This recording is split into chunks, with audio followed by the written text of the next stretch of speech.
Alright guys, welcome to Pyrex Vision 6. Now we just added 7 trading modes to the system that maximizes your entry, and we also added TGO Protector, which will keep you from ever blowing an account up with daily losses and target limits. So if you're ever serious about protection on your capital while looking for the best entries, then Pyrex Vision 6 should make things a lot easier for you. Salute. Good morning, good afternoon, good evening, man. What's happening? I know I've been dropping that content on y'all head tops.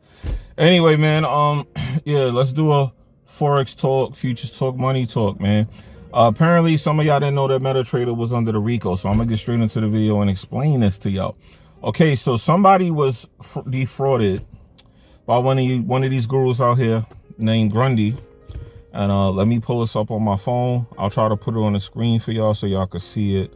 But yeah, apparently that's what's going on, and I'll put it right here so y'all can see it on the screen. Y'all can read this. Read it. You know, this is a RICO against Metaquotes, okay, the company that runs MetaTrader.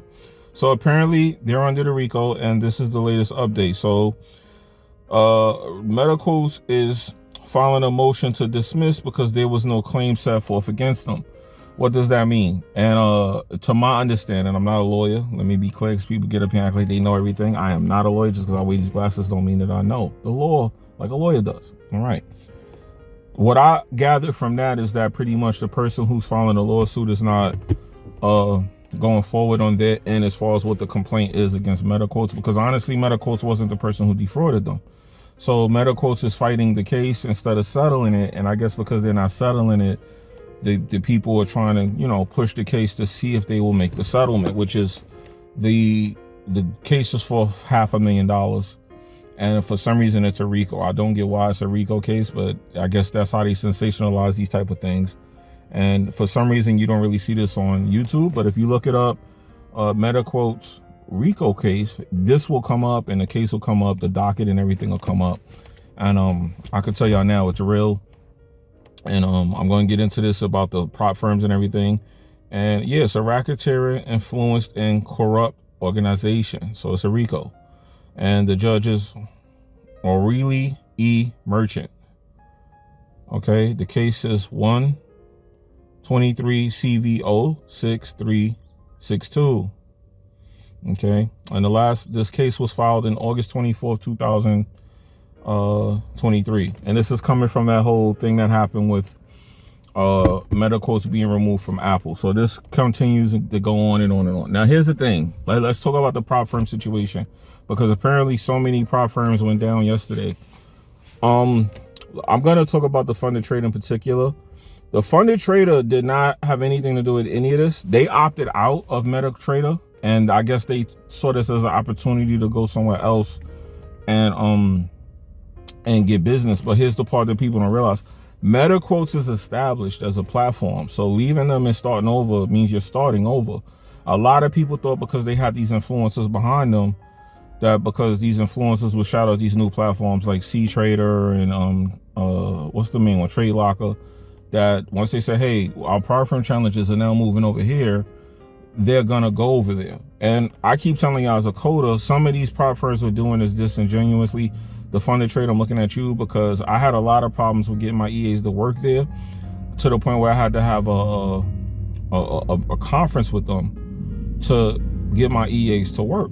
They were not allowing customers who purchase EAs, because they had a type of account that if you purchased the EA, it was supposed to work, and they were still banning the EA. If you have a high frequency trading robot, they're not gonna allow that. I don't use high frequency trading robots for my primary strategies, and they were still banning them. So I was going back and forth with them. This is something that nobody knew except for like maybe 1 or 2 of my clients. But I was having a lot of back and forth with them because they were literally in fine print allowing the EA, and then turning around after people brought accounts and challenges, they were not allowing the EA to trade. And I know what it meant. It meant that they didn't want people to have an advantage in trading. They wanted y'all to be at the most disadvantageous situations. So that gave me a red flag that they were going to be the prop firm to watch out for the most. So now people are saying that they did what they call a rug pull. I wouldn't per se say it's a rug pull, but it sure looks like it. I can't predict the future because they're saying they're going to come back in a month. I don't think they are. I think all of these prop firms, as far as the CFD side for Forex, I think it's time to leave them alone. For the futures, that's kind of the new hot thing. So I would go over there and do it. I mean, I eventually see this for happening. I see this happening with the futures side too. Just because there's a lot of little tricks that they're pulling over there. And I'm calling it tricks because they have their own little quirks that they're going to say, hey, you can't do this and that and this. And there's really no reason for it. If a person know how to trade, they're going to be fine. If they don't know how to trade, they're going to lose. So for the people who don't know how to trade or not good traders, you're putting more stipulations on them. It's predatory in nature, in my opinion. So I'm kind of looking at all prop firms like, hey, if you need capital, go mess with the prop firms. If you got a little capital, don't mess with them. Because in the beginning, I promoted these prop firms. I thought it was a good idea because, you know, it's a way to get capital to fund your account. But honestly, I had nothing but really bad experiences. I would reach these goals and I was trying to get myself on top of their trading leaderboards. And as I started meeting people who work for prop firms who were helping me code certain things for my robots, because as I started coding these new robots, I met people who work for the prop firms, especially in Africa and places like that.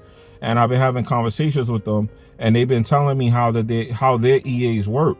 And I'm like, well, how do you get an EA that does all of this and successfully pass the challenge within a day? Like I don't know how to do that. And well, not do it without being like crazy, like taking a 5% risk on the one trade. And here's the problem: a lot of prop firms, when you do that, they're just gonna deny you because they're gonna call that risky, which it is risky. You can't even get mad, and they're gonna deny you the account. So I don't know how they're doing it and not getting denied. So in my experience with prop firms, I've been getting denied left and right. Even if I pass the challenge, I'll get a payout. Maybe after 1 or 2 payouts, they deny me. They get my account closed for weird reasons. I thought it was odd that I was the only one noticing this. So it made me think that all of this was kind of scammy. And lo and behold, I kind of started noticing that this was a pattern for people that they would never have their account for a long time. They would always find a reason to take the account from them, okay? So I think the prop firm experience in general is just designed for you to just keep paying into them, even if you're profitable. So at that point, once I got my couple of payouts here and there, I had to start compounding what I was getting versus what I was spending. Like if I buy 3 accounts, I have to get one and then get a good first payout, because after the first payout, they're going to close the account. So that's what I started realizing and doing. And sure enough, every time I started getting that first payout, I would get a breach of my account by the second payout. Like as I was building up for another payout, I would get breached. I just got breached on an account I didn't even take a trade on. And they said it's an unlimited amount of time.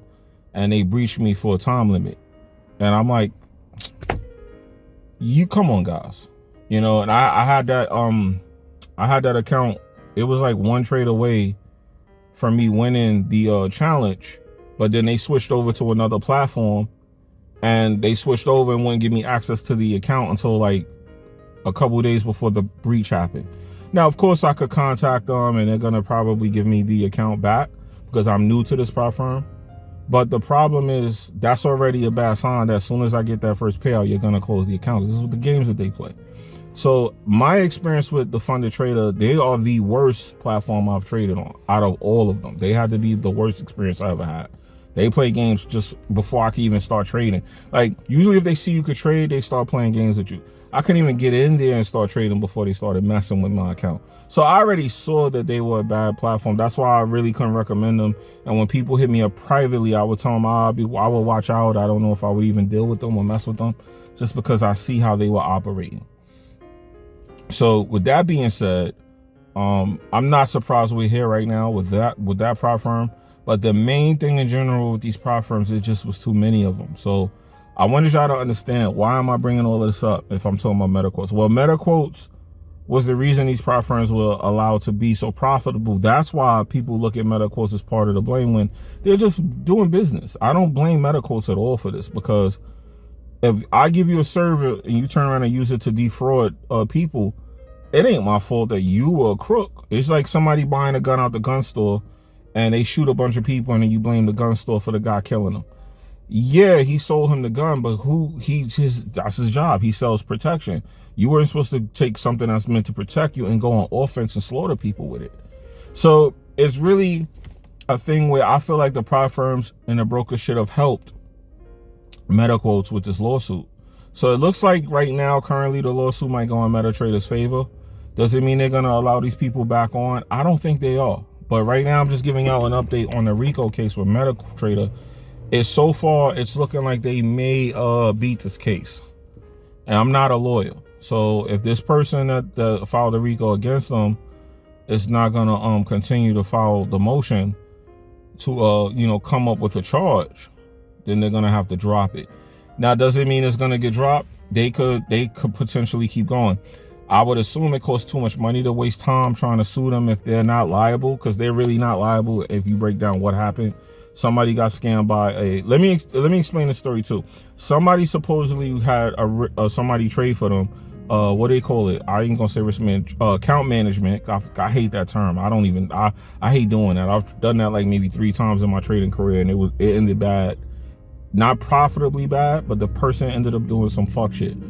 And in most cases, I remember I had a 6-figure trade on oil for somebody because they told me the robot didn't work. I posted on YouTube. I took the trade. The trade hit for 6 figures because by accident I had the percentage risk on, and it risked 5% of the account. And when it was 5% of the account, was it 5%? I think it was it 5% or 5 lots? It was something crazy where it ended up being, it was like a scalp trade for like it was like 80 lots. It was something crazy to the point where the broker said, don't do it again, or something about they allowed the trade, but they were like, you can't do that again, or they're gonna breach the account. And this is not a preference trade. This was a live account. And it was like a crazy amount of money we hit on that trade. It was so crazy, I had recorded it. Even though it was an accident, I recorded it because I never had a trade that big. The guy took the money, closed the account. He didn't close the account, but he changed the password on me, and then just, I don't know what happened to the account after that. He just disappeared on me, and then he popped up later talking about he wanted to do it again. And I'm like, bro, you took the robot, you took the money, and anyway, long story short, someone got scammed like that. Like how I pretty much got the opposite end of the scam. The account manager, got scammed by my client, but the account manager scammed a client in this case and took all the money and blew the account supposedly. And they decided to sue them and every company that they quote unquote work for. You don't work for Metaquotes though. See, that's the difference. So this is where this RICO case supposedly came from, at least to my knowledge, based off the research I did. That's what I understood. They were scammed by a trade manager who blew the account, and then they promised them that these returns, that's what's happening in this industry now. A lot of people are promising returns and just taking the money and just not even speaking to you, which is crazy to me. How you gonna take all this money from someone and then not talk to them? So there's a lot of that going on. There's a lot of it being reported right now. There's people on YouTube. I'm not gonna get into name calling because I'm not a lipstick guy, chatty patty. I'm just telling y'all what's happening. I don't feel like talking about these individuals. But there's people on YouTube now gathering information and then sending it to the FBI. And this is the thing people don't realize about America and business.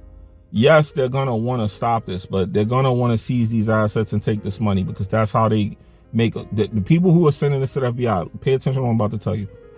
You're sending this to a person who's 9 to 5 is to catch criminals. They're not going to immediately lock up everybody. They're going to do it one by one. That's why you see prop firms closing one by one. That's why you see brokers getting kicked off one by one. They're doing it case by case because it's more money that way.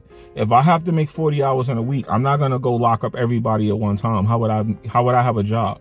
So just for job security reasons, they're not going to go after all these people. So it's going to take years for all this to get cleaned up. So y'all sitting up there ratting to these people thinking that it's going to clean up the industry. I'm not necessarily against it, but just let's be real for a second. This is all a bunch of nonsense, because they're not going to lock all these people up at one time. Even the gurus that are getting reported, because I see these Forex gurus are getting their money fucked up left and right. Do I think it's good for them?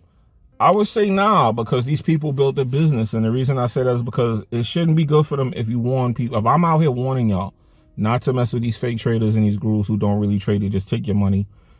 There's one guy, someone showed me, he's making $100,000 a month off of a Discord group, and he's only taking 2 or 3 trades. Then he's losing trades here and there, and he's cool about it. And this is where I don't blame him. I blame y'all, because if the guy is losing these trades and barely making profit, and he's sitting there chilling in a luxury car, it should be common sense that he's living off of the 100,000 from the Discord. Now, am I hating by saying that? I don't think it is, but if I teeter too far into this, I'm gonna be considered a hater, because I feel like, hey, if he made it to that point, good for him. I'm not necessarily mad at him. I got to look at the people who are paying for that service and not realizing that this person started blowing up after he started making all this money monthly from selling education and trading. So y'all kind of should figure this out by now. It's so many people I see talking about it. It's not a lot of us, but there's enough people trying to educate y'all on the scams and the things, the dangers of this, enough that y'all should be able to make your own decision. And if this guy's still making 6 figures after that, who am I to be mad at him? Because we're telling you, hey, this guy's living off the 6 figures and he's talking about trading. Some of y'all might want to, y'all just might like the guy enough that y'all don't mind. I'm realizing that too. Some people spend that money, and even though you're mad, hey, he didn't do what he said, the person who spent the money might have it to spend. They might be okay with that. That might be something that they don't have a problem with. They might not be mad that the guy took 2,000, 3,000 from them. I don't know. People are fucking weird. So I feel like at a certain point, I need to mind my business on these topics, and that's why I don't really like getting into them too deep.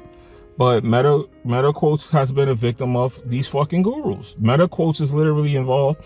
And the fact that people say, hey, we're going to go start a new platform, shows you how egotistical they are, because they thought these influencers were going to save them by saying, hey, tell all your subscribers come over to Trade Locker. Tell all your subscribers to come off the Act Trade or whatever. And they thought that was going to be sustainable. What they don't know is the technology is not there for that. If 1 million people go over to a platform that only had 100,000, it's going to take them a long time to figure out how to tune the service to handle that kind of bandwidth. And I know I got geeky there, but I just got to explain it in literal terms to y'all that that's how that works. That's literally how that works. So y'all have to understand that about this shit. So I don't know. I kind of don't get why. I kind of don't get why y'all don't get that. But yeah, that's the case. Like, that's what's happening. That's literally what's happening. Metaquotes is going with the results, looking like they're going to win the case so far after the time date, the last update on that case. They look like they're going to probably end up winning the case if it continues the way that it's going. Will it continue where it's going is another subject, right? But in the process, all of these prop firms are going down because they left Metaquotes thinking that people were just going to run over and follow them, and they didn't. And these platforms gave poor performance, poor trade execution, and people just wasn't going for it. And shout out to the people, because y'all starting to realize this. And even though a lot of y'all be around, like one guy, he hits me up, and every bad service you could think of is what he's considering. And I'm not at a point where I'm here to save y'all. I'm just gonna tell you, if you ask me a question, I'm gonna give you an answer. I'm not going to volunteer what you should do with your money. I'm no longer at a point where I feel like I should tell you what to do. And even though I never was, legally, you shouldn't be telling people what to do with their money if you're not a financial advisor. So I'm not going to be sitting up here saying, hey, instead of spending your money like that, I will go over here and this, that, and the third. All I can tell you is I'm a profitable trader. I know how to trade. And if you want to do what I'm doing, just come over to Trade Game Official and sign up. Or join the Discord and start, getting the information you need. Outside of that, if you decide to go over here, there, and there, and you're following these dudes, these luxury cars that are just scamming and not really trading, that's on you. That might be the information you want. You might want to learn how to get a luxury car and not really trade. I don't know what the goal is for you. You get what I'm saying? But I wanted to make this video to break down the fact, because some of y'all think that y'all didn't know this was happening. Metaquotes got left for dead, and that's why they went on attack mode. They just started cutting all these brokers off, because these brokers and these prop firms should have kind of came together and settled this lawsuit. Because now all these books got open, and now all these brokers and prop firms are getting exposed, because we're starting to see all the scams that were going on. A lot of them, and let me say this, because the video's long, and I'm going to end with what actually caused the prop firms to go down. What is causing them to go down? The reason the prop firms are going down is because when they left Metaquotes, they stopped getting new customers. So they live off of the people who pay by taking challenges. Once the new customers stopped coming in, they no longer had any money to pay the people who are already there, who are profitable.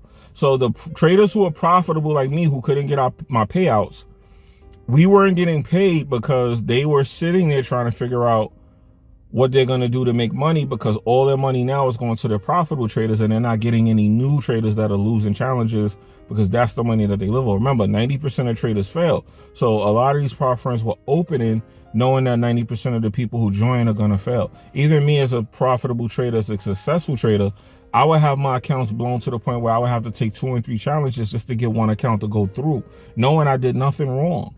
They were just like, nah, get him out of here.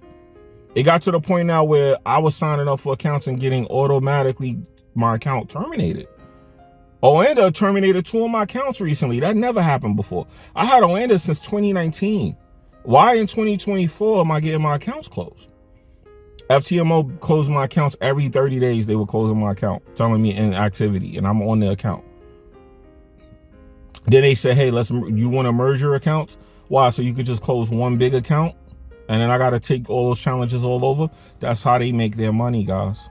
That's how they make their money. So be careful and do your research and look around. You may be supporting a person who doesn't trade. A lot of y'all are just supporting scammers. A lot of people out here pretending like they trade, and they take 2 or 3 trades, record when the joints hit. Like, I was disappointed when I found out some of these traders have losing trades and they delete them and only post the winning trades, because I lose trades all the time and I don't show them, because who wants to see that? But at the end of the day, here's what you got to really, really realize is the value. Are you profitable at the end of that week? What is your profit percent versus your negative percent? Are you in drawdown? Are you in profit? Are you down 5% at the end of the week? Everyone's going to have a bad week. Are you down 5% every week? And then that 5% is cool because you're making a bunch of money off your subscribers. See, that's what's really going on with a lot of these people. And that's what bothers me, because they're selling services to make up for their trading, and they're not really trading. And y'all are following these people. And people are coming up here who really want to invest, and they're getting burned by that. And that's why they're following these lawsuits. That's why Metaquotes is being sued. That's why power firms are closing. Everybody's being too big-headed and egotistical. When you break down the numbers and you do the math, are you making money? See, it's about the percents. That's why every robot that I have has percents in them. You could just trade percents. Real traders are trading percents. Me and my partner, we trade percents. We don't trade lots. I tell y'all one lot, but I'm really looking at the percents. We trade percents, because percents is what matter. How many percents are you up at the end of that day? How many percents are you up at the end of the week? How many percents are you up at the end of that month? How many percents are you up at the end of that year? See, I'm talking real numbers with y'all. And a lot of people get cocky because they get this bunch of followers and they get that winning trade and they go, hey, yeah, man, I'm good. But the people following you are not good. They're not up 20% at the end of the month. They're not up 2% at the end of the week. They're not. Most people are not. 90% of y'all are not. And it's because this person's making it look like he or she is, you're following them. And that's the problem in a nutshell. And that's why this industry is taking a beating. Now, most of these people are running over the futures, and futures is a whole different animal when it comes to how you could finesse and stuff. Yeah, you could still fake trades as far as you can make it look like you're profitable. You got to get on that chart and show yourself entering that trade, how you enter your profits, and then be consistent. That's why I consistently show y'all. I'm starting to show y'all my futures trades consistently. You know what I'm saying? Consistently. Because if people can't consistently show you, it's because they're not being consistent. And that's where the problems lie. That's a futures trade right there. Let me see if I can show y'all. See that? Now see that? I'll show y'all everything. The trade. And that's the account. I'll show y'all. And that's on MetaTrader. And the profit for, let's see, the profit for, let me see if I can show y'all history. The profit for today, because I only took one trade, is 0. Profit for the week. And I'll show y'all.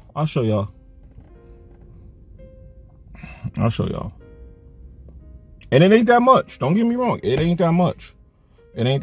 So it's only like a band for the week that I made profit. But I only traded 2 days, and I only took maybe, look, I'm gonna show you how many trades I took on that account. I want y'all to see all of this. Orders. I only took 14 trades. I only took 14 small trades scalping, because I'm scalping on this. And I'm learning, I'm learning how it works. because I got to get back into how it works and no ticks versus pips and points and all of that stuff. It moves completely different. But at the end of the day, it's got to be consistency. You got to see that 15,000. And then if I come back in 3 months and that thing is without any withdrawals, if that thing is like 7,000, that means I'm inconsistent. Because there's a trader I seen do that. A trader, I'm not gonna say who it is. I seen them. They dwindled the account and then they stopped trading live. They started trading private. Someone exposed that they was putting money back in the account through the broker and all this nonsense that happened. And everybody was like, "Don't worry about it." And I'm like, no. You gotta worry about that, because that means that whatever that person's doing is not working. They're not compounding. They're just taking money from subscribers and living off that while they pretend like they're trading. But their trading career, their trades, their actual quarterly trading, what are they getting percent-wise every quarter? Are they up every quarter? Are they up at the end of the year? Or are they negative? And that's a big problem that I see with a lot of this trading stuff. A lot of these people are not really profitable traders. The ones that are gurus with the big following, they're not. They're not consistently profitable. If you see what I see, because on YouTube, everyone's consistently profitable. But when you could see them in there trading, and you see how they're really trading, they're not. And that's the problem. That's why we're all here. So I know this video is long, but I wanted to put this up here for Easter for y'all to enjoy while you're out running around. And I've been hitting y'all with a lot of content, and there's going to be a lot of content coming in the next couple of days because I got a lot of software I'm dropping. I have the MetaTrader, the DX trade copy up on the website now for those of you who want to take profit from challenges still for some reason. It's cool. I know some people, that's how y'all make money. I'm not going to knock it because some of us know how to get through. Some of y'all trade better than me as far as like how to get around all of these getting banned. I get banned left and right by these prop firms. They be like, nah, get 9,000 withdrawal, get them out of here. But I can't currently say I did get all my payouts from them, and I'm kind of scared to go back into the prop firms because it was so hard to get my last couple of payouts. I don't want to go through that. And now that I know they're losing business because they're not on MetaTrader, I'm scared to, because they want that money to live off of on their own. You know, so the funded trader, RIP, we'll see if they come back in a month. I don't think they will.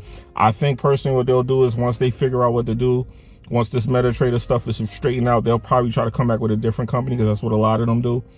And the offshore brokers and the prop firms, if you're profitable, still trade them. Don't stop. But y'all definitely gonna have to like pick up the future stuff, because that's where it's gonna be where your money is a little bit more safe.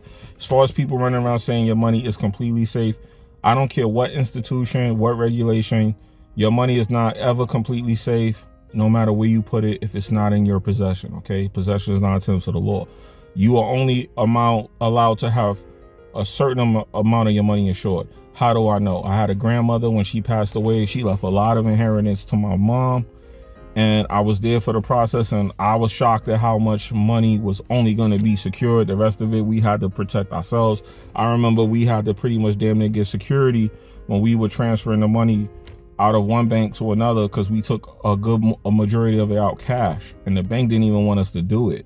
And that was when I first learned that banks don't like when you withdraw a certain amount of money. If it's 5 figures and up, they don't like that. 10 bands, it was way more than 10,000. I'll be honest, we were at the 6-figure range. I will say that. I ain't gonna say how much, but God bless the dead. Of course, my mom is not here, because my family gonna hear that and be like, money, this was a long time ago. Right now, I wouldn't even confirm if I had that kind of money. But like I said, I hope this wasn't too discombobulated of a video. I hope people enjoy the content, because I be trying to talk money, talk with y'all from a real perspective, and not with this whole marketing edge and me trying to sell y'all something. You already know what I got to offer, and that's it. Shout out to the Discord. I've been locking down all of that fraud shit that was going on, and I see people getting up out of there. Y'all getting kicked up out of there left and right. It's only a little under 300 members, but that's okay. I would like more members, but for the sake of the people that's there, I had to protect y'all. So I privated the Discord. You have to join through a paid service. That way I know who's in there. And the paid service is to make sure that people don't go in there and just start scamming my subscribers and my traders that joined, okay? So enjoy your holiday. Y'all be good out there. Y'all be safe. Please be careful. You know, don't be out here drinking and driving. Don't be out here doing something that could get you hurt. None of that, man. You know, we got to get y'all back on them charts come Monday, right? Yeah, come Monday. The day after Easter, we right back eating. So anyway, peace, guys. Enjoy.